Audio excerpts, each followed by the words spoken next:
Salut à tous, c'est Nono, j'espère que vous allez bien. On se retrouve aujourd'hui pour un vidéo test Oldies sur Axelay, un shoot'em up sorti sur Super NES. Alors en fait je me suis dit que pour varier un peu les styles de jeu, je me suis dit qu'on pourrait refaire tester des jeux, des anciens jeux qui datent des vieilles consoles pour varier un peu les plaisirs. Donc j'ai choisi Axelay sur Super NES, un excellent shoot'em up, donc je vous laisse apprécier l'intro et on se retrouve juste après.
Donc après cette intro qui je trouve est vraiment très bonne, elle annonce bien la couleur de ce jeu. Donc il s'agit donc d'un shoot'em up développé par et édité par Konami, sorti en 1993 donc sur la Super NES au Japon, aux États-Unis et en Europe. Il s'agit d'un shoot'em up qui malheureusement est assez méconnu et pourtant il s'agit quand même d'une excellente surprise que Konami ont sorti. Le jeu s'est mal vendu, c'est bien dommage. Donc maintenant nous allons parler plus en détail du jeu.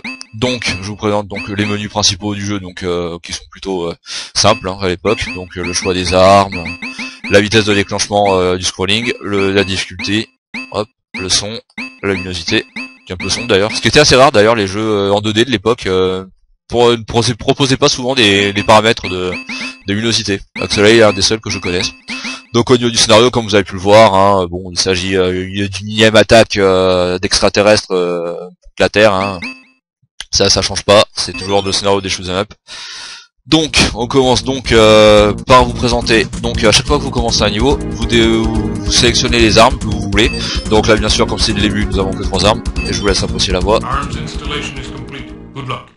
Ce qui était fort, c'est que le jeu avait des voix digitalisées, ce qui était plutôt rare à l'époque, et surtout très bonne facture sur Super Nintendo.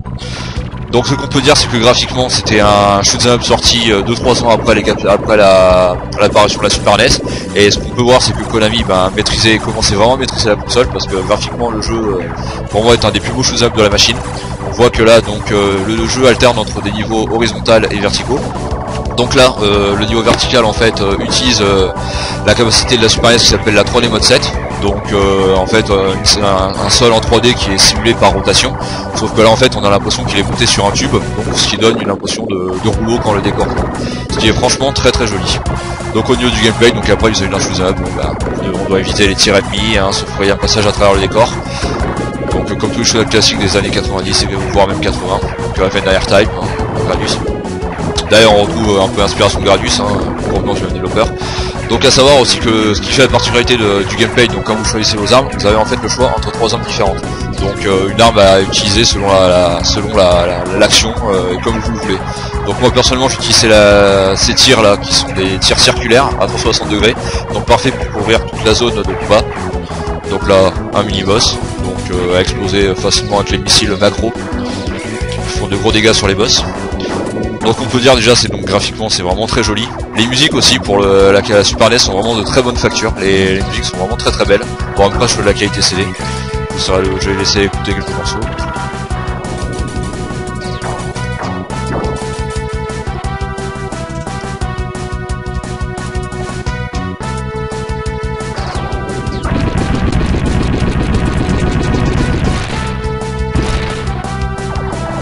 Donc voilà, donc on pouvez le voir, le son, hein, c'est pour une console en 2D comme celle-ci, c'est vraiment très bon.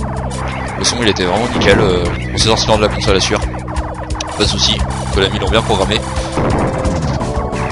Donc on continue maintenant à se trouver un petit chemin à travers des décors à détruire, l'espèce de Yann aux violettes. Hop. Donc à savoir aussi que ce shoot 'em up aurait dû avoir une suite, mais malheureusement vu les faibles ventes de du premier épisode, de cet épisode là, il n'y en aura pas eu du tout, ce qui est dommage. Bon, qui sait, peut-être qu'ils pourront faire un reboot, hein, ou relancer une suite sur Universal ou la PS3, c'est pas impossible, hein. Il y a des jeux, certains comme Rocket Knight, hein, qui ont été relancés, donc pourquoi pas pour un Axel 2. Surtout que d'autant plus que quand vous finissez le jeu vous indiquait qu'il y avait un Axel 2 de prévu. C'est ça qui est dommage en fait, finalement, c'est que quand on finit le jeu, ben, on est déçu finalement que la suite ne soit pas arrivée. Donc je trouve que c'est vraiment un shoot 'em up vraiment excellent, il y a une excellente mise en scène, une très bonne ambiance. Et ce qui était plutôt assez ce qui était plutôt pas trop fréquent dans les shoot 'em up à l'époque. La bande sonore et les graphismes sont pour quelque chose, hein. C'est vraiment un jeu qui pour moi est vraiment une dimension épique. Le seul petit problème du jeu, c'est peut-être la durée de vie qui était assez courte. Le jeu ne dispose que de 6 niveaux, donc 3 niveaux horizontaux, 3 niveaux verticaux. Comme je vous l'ai dit, le jeu alterne entre des niveaux verticaux et horizontaux. Une alarme pour annoncer le boss. Donc des boss, hein, de l'époque, hein, qu'il faut toujours déglinguer. Les boss sont assez variés d'ailleurs, ça y a pas de problème.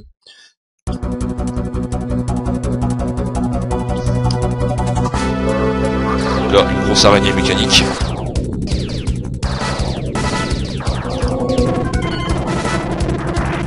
Le jeu aussi, quand il y a trop d'action, accuse de légers ralentissements, mais bon, c'est rien de grave. Mais bon, en fait, ce shoot 'em up fait partie des shoot 'em up où les programmeurs savaient développer sur la console. Parce que les tout premiers jeux sortis sur la console, ils étaient mal programmés. Quand les shoot 'em up comme Super Airtime affichaient 2 ennemis à l'écran, bah l'action ramait complètement, c'était injouable. Mais bon là, heureusement, Konami a mieux maîtrisé la console. Je suis absolument fail. En plus, généralement, c'est quoi, il faut quand même le faire pour voir ce boss. Bon, de toute façon, j'ai récupéré la vie en atteignant un certain palier de score. Donc la musique de la victoire, franchement très bonne. Et donc là, à chaque fois que vous finissez un niveau, donc comme je vous l'ai dit, donc vous choisissez toujours les armes, mais là vous avez le choix donc entre les macro-missiles ou les explosions de bombes. Bon, moi personnellement je garde toujours les macro-missiles. Et le niveau 2 donc, qui se déroule sur un scrolling horizontal. Donc graphiquement, donc là le niveau en 2D affiche un décor en mafoua plus classique, sans réelle exploitation des capacités de la console, donc à savoir la mode 7. Mais ça reste quand même très acceptable, c'est très joli et joli arrière-plan. Et sans compter la musique que je vais vous laisser un petit peu écouter, qui est vraiment géniale aussi. C'est pour moi l'une des musiques préférées du jeu.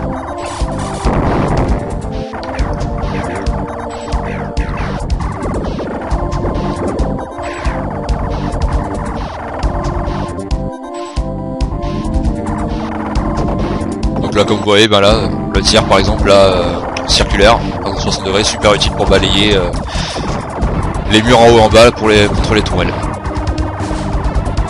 Donc voilà, donc chaque arme franchement peut donner un style de jeu différent, et donc du coup ça c'est plutôt appréciable. Finalement c'est peut-être dommage qu'il n'y ait pas énormément d'armes à sélectionner au début du jeu. Sachant qu'à la fin du jeu, bon forcément vous avez tout l'arsenal, mais bon, profiter de tout l'arsenal sur le dernier niveau c'est peut-être un petit peu dommage. On va pas s'en plaindre. Il y a une sorte de progression dans le jeu. A savoir qu'au niveau de difficulté, ce jeu, si vous débrouillez bien, c'est pas le plus difficile des choses à faire. Il est vraiment acceptable. Donc c'est plutôt pas mal parce que bon, les airtime, etc. c'est reconnu pour leur difficulté légendaire, mais c'est vrai que celui-là il est plutôt bien modéré. C'est plutôt progressif. C'est pas, donc on peste pas vraiment. Et à savoir aussi que quand vous faites toucher par une balle, vous mourrez pas tout de suite. Vous perdez l'arme en cours que vous avez, mais donc vous pourrez plus utiliser par exemple le tir circulaire que j'ai, mais vous pourrez toujours vous rabattre sur le laser droit ou les missiles macro. Par contre, si jamais vos trois armes sont mortes et que vous prenez une balle d'un ennemi, là par contre vous perdez une vie.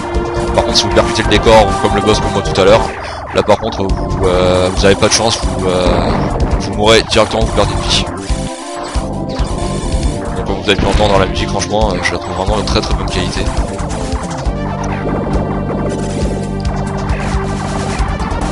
Hop, on peut voir la terre, on peut aller à tout ce que c'est. On peut dans une base ennemie là.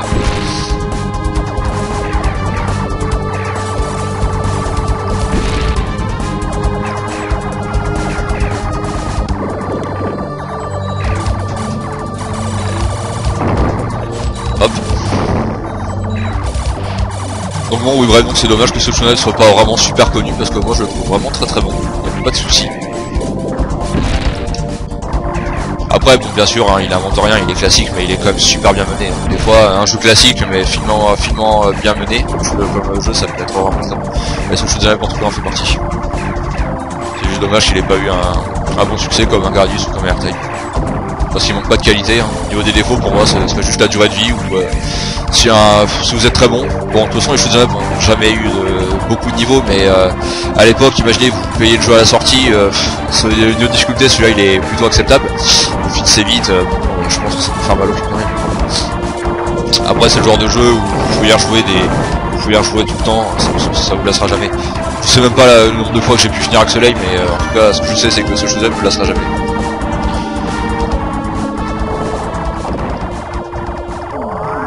Bref, en étant bon, vous pouvez finir le jeu en 45 minutes facilement.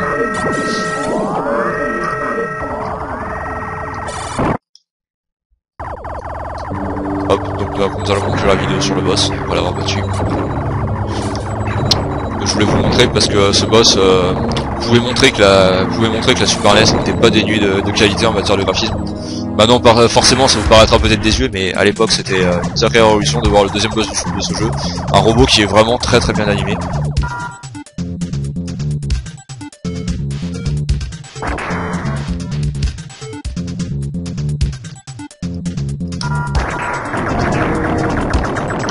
Maintenant, ça peut sembler dérisoire en le voyant, mais à l'époque, ce robot mettait une claque graphique à tous ceux qui avaient joué. Les détails, les balles qui tournent, la rotation de la mitrailleuse, c'est vraiment très bon. Sans compter que sa tête, elle fait des mouvements, sa tête peut faire aussi utiliser les rotations de la Super NES pour balayer la zone. Je vais essayer de vous montrer. Après bon, il est pas très dur à battre, ce qui est dommage, c'est plus pour le... On va dire que c'est plus pour le voir, pour l'aspect technique. Là par exemple, là, ça son mouvement c'était assez bien fichu. Le mouvement de tête. Mais bon, le boss en lui-même est pas très dur, c'est dommage. Mais la musique en tout cas elle est bonne.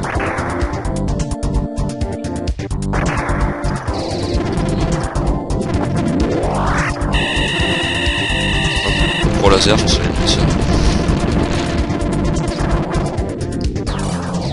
J'ai ma première ici, je voulais recommander que les boss sont vraiment très efficaces. Et voilà, le boss est détruit.